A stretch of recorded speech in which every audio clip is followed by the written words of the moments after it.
Grand Admiral Thrawn was known as one of the greatest military commanders of the Galactic Empire, so why didn't we see him at all in Andor? What was he up to during those 5 years? Thrawn joined the Empire about 10 years before the events of Andor Season 1. He faced discrimination as a non-human in the Imperial Navy, so despite his brilliant tactical mind, it took him several years to rise through the ranks. In fact, he didn't reach the rank of Grand Admiral until the year 2 BBY, around the time of the Gorman Massacre. He also had his own suspicions and misgivings about the Empire developing a secret superweapon. Due to his abilities in deduction, it makes sense that the Emperor would want to keep Thrawn far away from anything directly tied to the Death Star. One of his first missions as a Grand Admiral was the destruction of Phoenix Group, a rebel cell hiding on the planet Atollon. During this time, the crew of the Ghost helped Mon Mothma flee the Empire after her speech in the Senate denouncing Emperor Palpatine.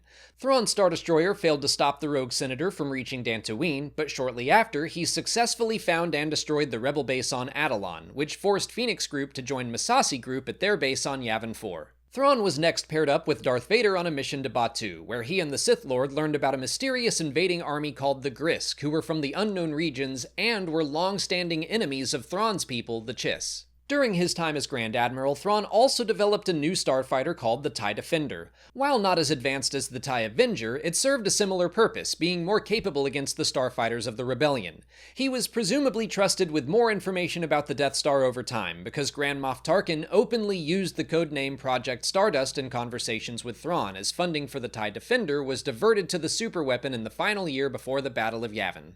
Development of the starfighter was stopped completely when the Imperial Governor of Lothal inadvertently destroyed her own fuel depots to kill the Jedi Knight Kanan Jarrus. Thrawn tightened his grip on the system in response and was met with a counterattack led by Kanan's Padawan, Ezra Bridger. The young Jedi used his connection with the Purrgil to drag the Grand Admiral's Star Destroyer into hyperspace, stranding them both in a distant galaxy on the planet Peridia. And there Thrawn remained for a decade, removing his tactical brilliance from the fight against the Rebel Alliance. So during the time of Andor, Thrawn was busy rising through the ranks of the Empire and was largely sent on missions that separated him from anything Cassie and Andor got up to. But Thrawn does brush up against Mon Mothma's escape in the Senate in the Star Wars Rebels episode Secret Cargo. You can get his story during this time in the novels Thrawn, Thrawn Alliances, and Thrawn Treason, as well as seasons 3 and 4 of Star Wars Rebels. But that's it for today. If you haven't already, please like this video, subscribe to the channel, follow us on our socials, and consider checking out our Patreon page. As always, thanks for watching, and may the Force be with you.